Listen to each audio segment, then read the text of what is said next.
كل واحد فينا عنده حاجة عايز الناس تعرف.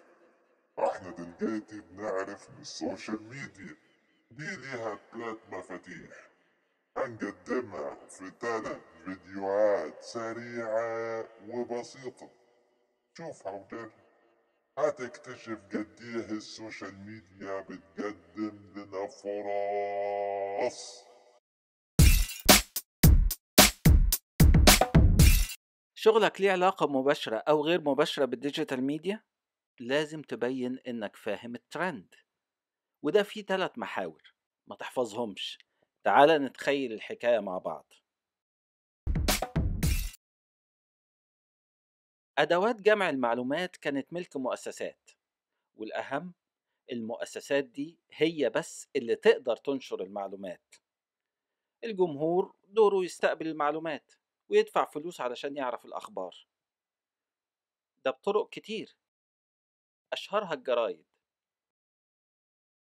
مساحة الأخبار اللي بتقدمها الجريدة محدودة، منها خبر بياخد أبرز مكان فيها، ده المانشيت. مين يحدد إيه الخبر البارز ده؟ مجموعة صغيرة من المسؤولين في الجريدة. شايفين الجرايد مرصوصة إزاي؟ الجمهور ما بيشوفش إلا المانشيت اللي حدده المسؤولين اللي اتكلمنا عنهم. بياع الجرايد بقى ما كانش مقتنع بالكلام ده. أنا اللي عارف الناس عايزة إيه. في عصر الإنترنت بقينا نقدر ننشر ونشير، عدد المتفاعلين مع الخبر أو المهتمين بيه يزيد ويزيد، وده يعمل اللي بنسميه الترند. الترند هو الحاجات اللي الجمهور بيفكر فيها ويتفاعل معاها. دي ممكن تكون قصة سياسية، ممكن تكون قصة اجتماعية، أو قصة ما كانش الإعلام التقليدي هينشرها من أساسه.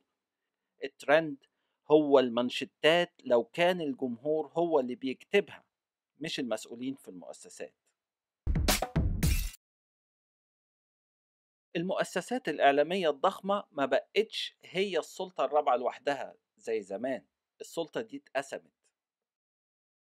ناس عاديين زينا يقدروا يجمعوا معلومات وينشروا، يقدروا يدوروا ورا المعلومة المنشورة ويتحدوها، أو ينشروا مواهبهم، أو يعلنوا عن مشروعاتهم.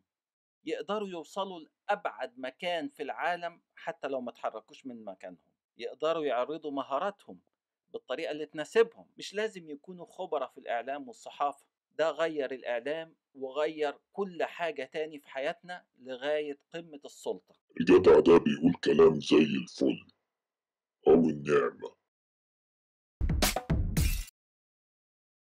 نقدر نعرف الترند من متابعتنا العادية للسوشيال ميديا، لكن ده مش كفاية.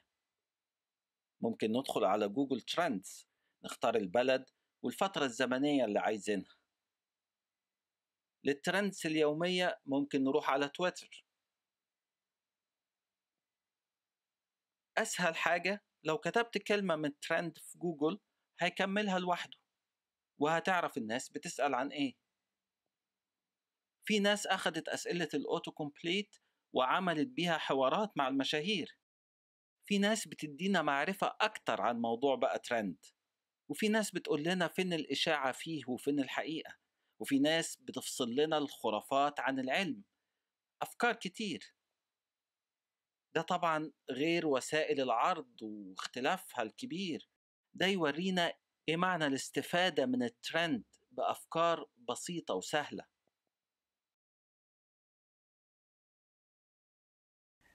آخر حاجة أحب أتكلم عنها في أهمية الترندز إنها بتعرفنا شرايح الجمهور.